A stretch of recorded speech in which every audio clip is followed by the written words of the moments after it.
Hello everyone, hope you're doing well. Today it is time to have a look at some more sales which is going on when it comes to War Thunder. There is a bunch of different things which are happening, and this one is a Steam sale. So on Steam, there is a bunch of different packs which are 50% off right now, obviously after the Gaijin Store sales. There's not many which are different to the Gaijin Store sales, and also at the same time, I wouldn't recommend buying these packs. The basic reason for this is because these Steam packs are always more expensive than everywhere else. Because Steam takes a percentage cut, so therefore the packs are higher priced than everywhere that you can see. So unless you have like some extra money for some reason in a Steam wallet, there's not really much point in picking these up compared to the Gaijin Store or everywhere else. They also have the Pacific campaigns discounted, but once again, the discounts are not as good as Humble Bundle ones. So if you are interested in picking up starter packs of 50% off or the Pacific campaigns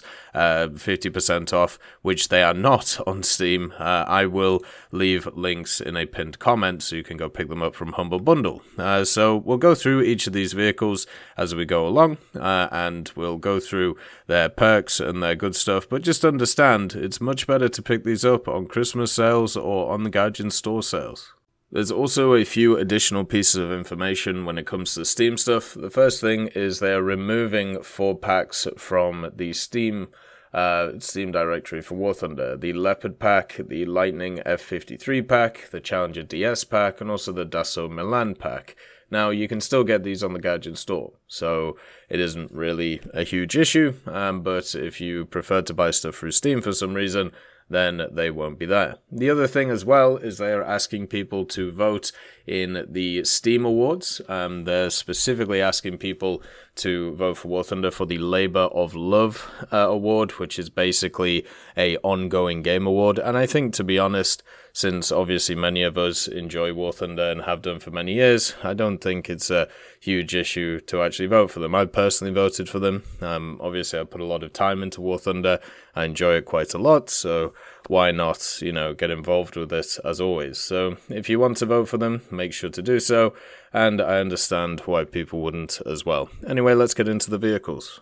The Leopard 2A4 is a fantastic pick. It's pretty much the standard MBT that you would want at 10.0. Because of the premiums at 10.0 and 9.7 now, it is meta. It doesn't really get up tiered that much, and even if it does, it has the 120 Rheinmetall with the DM23. If it isn't doing very well, they can always give it DM33. The vehicle itself is very good. It's mobile, it's got armor, it's got a good gun, it's got thermals, it's everything you want from a standard MBT. If you want to grind through the German tech tree and you don't want to pick up the L44, this is easily the way to go. The A-10A Early is a fantastic vehicle in any mode, but it does require a very specific playstyle. In air, you have to be looking around 360 all the time, working out what's coming at you and working out what's going to attack you. In ground, obviously it has access to the Mavericks if you have good eyes, and if you don't, then you still have the gun, the Hydras, the bombs, especially the guided ones. So it has pretty much everything you'd want. It's obviously not as strong as the A-10A Late, but it's also a different BR, so it doesn't really matter too much. This thing, in air realistic, you can literally go into a battle, hit the periodic countermeasure, shoot your 2 missiles, and then try and bonk people with the gun. It's pretty fun and enjoyable to play. I very much enjoyed the standard tech tree version, and also fits into a very strong 10.0 ground lineup right now for America.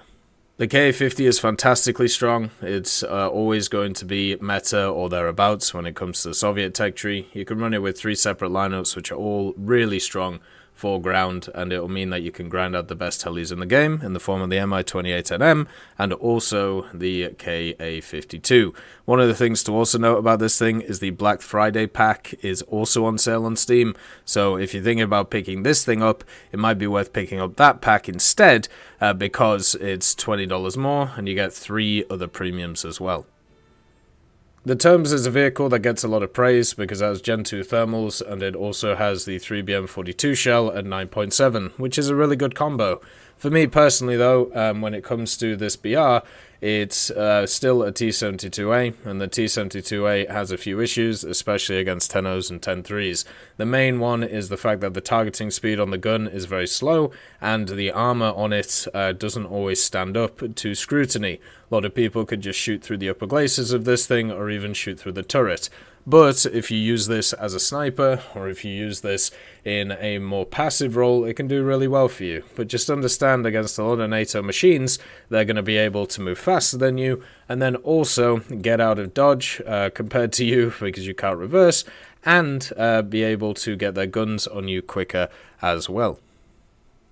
The Z19E is very good. The only thing it lacks is a gun which is attached to it. Instead, you have to get the guns from the secondary armaments right here. But from an actual aggressive point of view and also the defensive point of view, it's incredibly good. It has access to the TY90s, which are really strong. It has access to the Blue Arrow ATGMs, which are good enough for the BR that it's at, and it also gets access to flare and chaff, thermals, and all of the other things that you would want from a helicopter. The only thing, as I said, it misses is the main cannon, but you can actually use this thing to grind out the Z10, which does have the cannon on it, and it's basically a very similar version to the Z19E. So the Chinese helicopters have really good air-to-air capabilities because the TY90, even after the nerf that it got, and also their air-to-ground is pretty good as well. If you're looking to supplement your Chinese ground lineups, this isn't too bad, and if you want to get the better helicopters,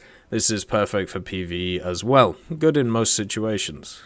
The Challenger DS is a very good vehicle as well. A lot of people look down on the Challengers because they compare them to other NATO MBTs and go, well, why aren't they as fast? Or why don't they do this the same way? But the thing is, the Challengers have their own specific playstyle and can be very, very powerful if you let them fit to that playstyle. You can see here with the Challenger Mark III, and you can see here with the Challenger Mark II, and even the Challenger 2-2F. They are incredibly good vehicles if you let them be. The main thing with the Challenger, you have to play defensively at the start, meaning that you sit near a hill or you sit near somewhere like that, and then with the first stage ammo storage that you have when it comes to the vehicle, which I believe is 4 rounds or 5 rounds, you use that to be able to kill 1 or 2 targets, and then you push forward. You can see the first stage here, the 4 pieces. That means that as a stock machine, it actually has one of the best reloads in the game when it comes to manual loading, and you'll be able to pop 2 and then move forward and then keep doing that over and over again, and you'll be able to carry games with the Challenger. It's an incredibly undervalued vehicle, and this is a much better pick in my opinion than the Roycat 105, which is the other premium at higher echelons for Britain. The Lightning F53 is also on sale. This one's kind of a tough sell for me. I've played the Lightning F6 and I've done pretty well in it, but I feel like it's so BR dependent, and well, I should say matchmaking dependent. Its missiles are okay but not great, its guns are pretty good, but getting them on target can be a bit annoying, especially since you have to maintain your speed against a lot of missiles. This is a cleanup aircraft, it's not a go in and bang aircraft, so in general I actually think stuff like Sea Vixens are a better option, just because they're a little bit more, they can use their speed a little bit better, and they can kind of control the situation a bit better, where I feel like with stuff like the Lightning F53, you are the one being controlled. Unless you obviously get it down to, then you stomp. But guess what? That's like every jet at this BR. The Dassault Milan is also on sale. This one I feel like is underappreciated because it doesn't fit the general playstyle of what you do with certain vehicles. But the thing is, it has a really good engine. It has a really nice general flight performance. It's basically a 10.3, 10.7 vehicle, which is locked into 9.7 because of the fact that its armaments aren't as good as you will see from other things. This means that it's similar to stuff like the J35, where it does have a very good flight performance but can get caught out by missiles, so you've got to be a bit careful on that. As a general grinder for France, I think it's fine. It would be nice if it has countermeasures, but c'est la vie, it doesn't. And generally, you'll have a decent time with this. According to at least one of the Gaijin employees, this one is in the top 5 highest performing vehicles at 9.7, which does not surprise me at all for the vehicle itself. The ZTZ-96AP is also on sale. This is a pretty solid vehicle for China. It's very similar to the T-72, meaning that it has the 7.1 reload, it has the pretty rough targeting speed, but it is slightly better than some of the other vehicles that are around. It does have pretty good mobility going forward, its reverse doesn't exist, and generally it's pretty survivable if you are turret down. The other thing is it does have a mega round. The 125 one, in my experience, has just been a fantastic round to use. It feels really good, coupled with the laser rangefinder, and of course with the thermals as well. It is very much just a one-way played vehicle, though. Like there's no other way to kind of play with it. It's very similar to this kind of MBT style. So if you're looking for variants or if you're looking for interesting play styles, you're not going to find it with this thing. You're just going to basically do the same thing over and over again to grind out the Chinese tech tree. I feel like there are better options in the Chinese tech tree, though. Stuff such as the WMA301, that probably would be worth having a look at. The F5C is one of those vehicles which has access to pretty much everything you'd want out of a dogfighter, has a decent amount of countermeasures, so you're able to get rid of missiles on your back. You have incredibly good power to weight, especially when you are kind of accelerating from zero.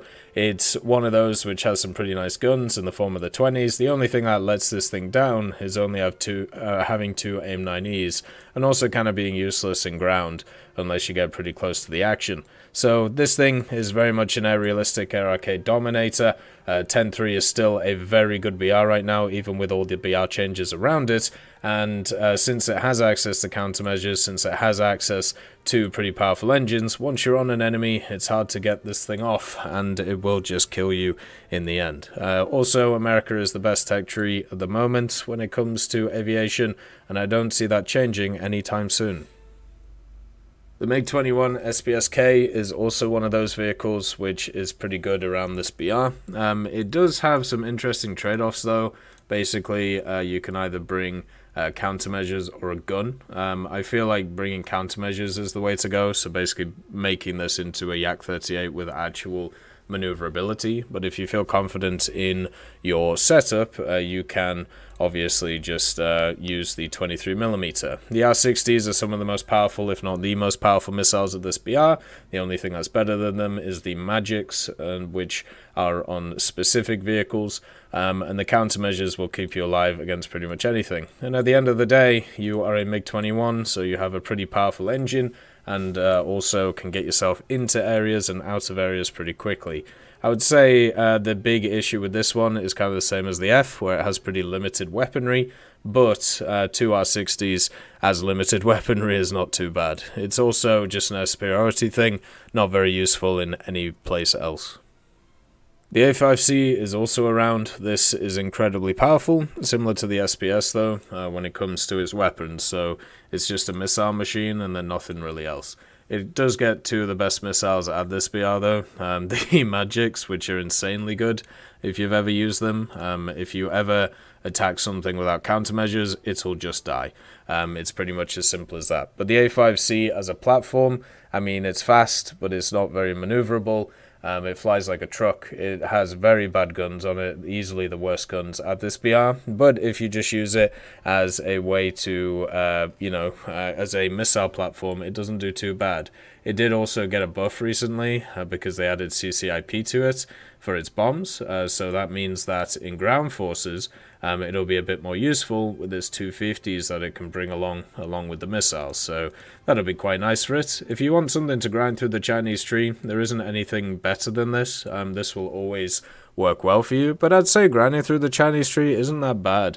Unless you're a veteran player and you've played all the vehicles before, it's not a bad tree. There's a few duds in it, like the LA-11, but most of them are pretty good.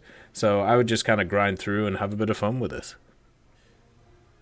The Leopard A1A1 L44 is still a formidable vehicle. Even with the 2A4 Premium being added, this is still a fantastic pickup. The reason for this is because the Leopard system, or the chassis, or I suppose you'd class it as the standard stuff on it, is very good. It's incredibly mobile. It has some dodgy armor points, so sometimes it bounces rounds it shouldn't. The 120 only has access to DM13, but this is good enough to pretty much go through anything. The only issue you're going to have is if it gets upticked quite a lot into 10.0 and 9.7. But if that's the case, then you'll have a lot of other very good German vehicles to run with you. Germany is very strong from 9.0 to 10.0, which is something that can't be said for a lot of other nations. You can see you have the wonderful light tanks. You also have a bunch of other vehicles which are around here, which are fantastic. And also at 9.0, if you have this premium, you can run it with the 105, you can run it with the Super, you can run it with the Gepard. This thing is very good at being uptiered, the TAM even, if you want to throw that in. So generally, the L44, even after all this time, is still very powerful, and also maybe a more economic option in the future compared to the 2A4, but it depends on what they decide to do with it. The XM1 is also on sale, and it is a fantastic vehicle. Even though they've added a bunch of premiums at 9.7, 10.0, it still holds its own against them, and even if it doesn't, they can just give it a better round if they kind of feel like it, to bolster the vehicle itself. It has access to M735, it has the laser, it has the thermals. The only thing it doesn't have is smoke, but that's fine because you don't really need it. This thing is highly mobile, so most of the time people will die because they will go too fast into engagements. It's actually better not to do that and to play a little bit more passively compared to what you would, because you don't have the armor to survive. But this thing is just really good. It's just a mini Abrams. It has all the stuff that you would want. Hopefully, when it comes to the future, people just play this thing a little bit more or a little bit less aggressively is probably the way to put it on. It's fantastic though, just like all the other premiums around these BRs. Anyway, that is all the sales which are on Steam right now. Make sure to check them out, and then also at the same time, make sure to check out the Steam Awards stuff. So maybe War Thunder can get itself an award. As always, I hope you have a wonderful day, and I'll see you next time. I'd like to thank Forge, Siegebreak, Carrion Crow, Nicholas Richardson, Elove Goat, Pyman, Winter Scientist, Merciless Reaper, Orange Tail, Teddy, Daniel Stanton, Moxie, B. Young, and also Sem Arslan, Wilkski, Uncle Bean, Derek R., Bareen, Lafouche, and Samuel Slick for supporting the channel.